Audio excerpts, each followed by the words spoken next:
కార్మికుల ఐక్యత, కార్మికుల ఐక్యత, కార్మికుల ఐక్యత. ప్రపంచ కార్మికులందరూ, ప్రపంచ కార్మికులందరూ, ప్రపంచ కార్మికులందరూ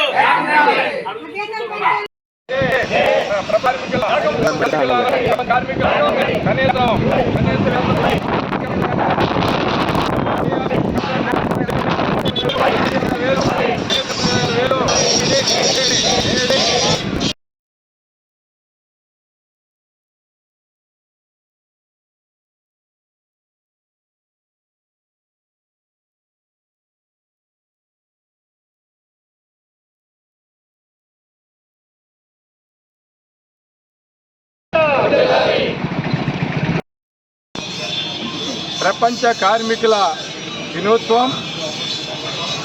ప్రపంచ కార్మికుల దినోత్సవం సందర్భంగా ఈరోజు మన భీమవరంలో మున్సిపాలిటీ కాలనీ దగ్గర మనం జెండా ఎగరేస్తాం. ఏఐటీసీది. అమెరికా చికాగో నగరంలో చార్ చక్రవర్తులు కార్మికుల పట్ల, ఉద్యోగుల పట్ల, కర్షకుల పట్ల వాళ్ళందరూ కూడా పని గంటల్లో వెట్టి సాకిరి చేయించుకుంటున్నారని మనం వాళ్ళ జార్ చక్రవర్తుల్ని, కార్పొరేట్ శక్తులకి, కార్మిక సంఘాల నాయకులందరూ వెళ్ళి అడిగితే పని గంటలు మేము తగ్గించాం, పని గంటలు పెంచి ఉంటాయి, అయ్యా ఆ పని గంటలకే మీరు పని చేయాలని ఉద్దేశంతో జార్ చక్రవర్తులు పని గంటలు తగ్గించకుండా మనం సమ్మె చేస్తున్నామని మిలిటరీ దళాలతోటి కార్మికులు, కర్షకులందరినీ కూడా, ఉద్యోగస్తులందరినీ కూడా మరి ఆ తుపాకీల గుళ్ళతోటి ఆ రోజు రక్తం జెండా, ఎర్ర జెండా. అలాగే ఇతర దేశాల్లో కూడా ఈ కార్పొరేట్ శక్తులకు వ్యతిరేకంగా పని గంటలు తగ్గించాలనే నినాదంతో మనం ఈ ఎర్ర జెండా నీడలో 8 గంటల పని దినాన్ని మనం సాధించుకోవడం జరిగింది. అందుకనే భారతదేశం అలాగే ప్రపంచ దేశాలన్నీ కూడా పని గంటలో 8 గంటలు ఉన్నాయి. అలాగే కార్మిక హక్కులు కూడా మనం సాధించుకోవడం జరిగింది. అలా భారతదేశంలో మరి కాంట్రాక్ట్ వ్యవస్థని రద్దు చేసి పర్మనెంట్ కార్మికుల్ని ఏర్పాటు చేయాలని, అలాగే ఈ భారతదేశంలో సుప్రీంకోర్టు ఇచ్చిన జీవో 151 ఆ జీవోని అమలు జరిపి మరి కార్మికులందరికీ 26,000 ఫిక్స్డ్ శాలరీ ఇవ్వాలని ఆ రోజున మనం ప్రధానంగా డిమాండ్ చేయడం జరిగింది. అలాగే సుప్రీంకోర్టు 26,000 ఇవ్వాలని ఆమోదించింది. కానీ కేంద్ర రాష్ట్ర ప్రభుత్వాలు ఈ కాంట్రాక్ట్ వ్యవస్థని మరి పక్కన పెట్టి వాళ్ళని మరి పర్మనెంట్ చేయాలనే ఉద్దేశంతో మనం డిమాండ్ చేసినా అవి పట్టించుకోవడం లేదు.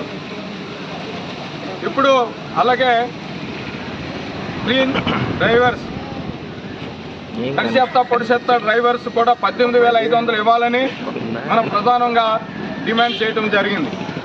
ఆ డిమాండ్ కూడా గవర్నమెంట్ పరిధిలో తీసుకుంది. అయినా సరే ఆ పరిధిలో తీసుకున్నా సరే వాళ్ళకి ఇంతవరకు ఇంప్లిమెంటేషన్ చేయలేదు. అలాగే మరి కనీస వేతనం ఇవ్వలేని ఈ రాష్ట్ర కేంద్ర ప్రభుత్వాలకి మనందరం కూడా పోరాటం చేసి విజయం సాధించుకోవాల్సిన ఆవశ్యకత ఉంది. అలాగే కేంద్ర ప్రభుత్వం మన సాధించుకున్న కార్మిక చట్టాలను కూడా రద్దు చేసి 4 చట్టాలే 4 కోట్లుగా పెట్టి ఈ కార్పొరేట్ శక్తులకే దారదత్తం చేసి కార్పొరేట్ శక్తులకి అనుకూలంగా ఉండే చట్టాలు తయారు చేస్తుంది బీజేపీ ప్రభుత్వం. మరి అది కూడా మనం ఎప్పుడో స్వతంత్ర పోరాటంలో సాధించుకున్న చట్టాలు మరి కేంద్ర ప్రభుత్వం రద్దు చేసిందంటే చాలా దారుణమైన విషయం ఇది. అందుకని ఈ కార్మిక చట్టాలు మళ్ళీ ఇంప్లిమెంటేషన్ చేయాలని మనం ఈ మేడే సందర్భంగా మనం ప్రధానంగా డిమాండ్ చేస్తున్నాం.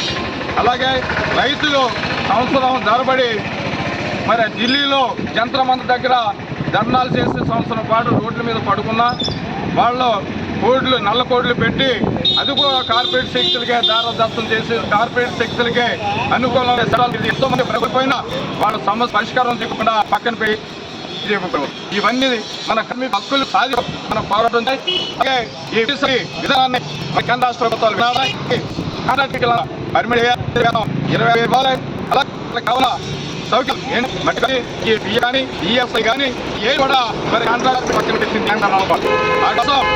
అందరూ కూడా పొటెన్సీ ఈఎస్ఐ వచ్చే వరకు మొత్తం చేసిన ఈ కార్మికులు సమస్య పట్టించుకోలేని కేంద్ర ప్రభుత్వాలు రాజ్యాంగ చేయాలి, మన హక్కు మంచే వరకు మొట్టం చేయాలని ఈ మేడే సందర్భంగా మీ అందరికీ నేను తెలియజేస్తున్నాను. నాకు అవకాశం ఇచ్చిన మీ అందరికీ అభినందనలు తెలియజేస్తాను.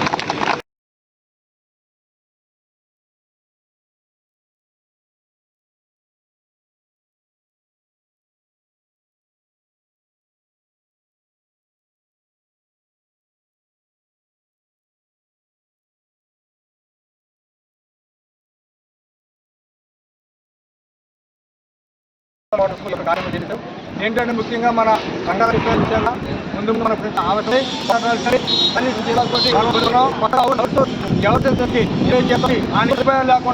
లేకుండా పోరాటం కావాల్సి ఉంది.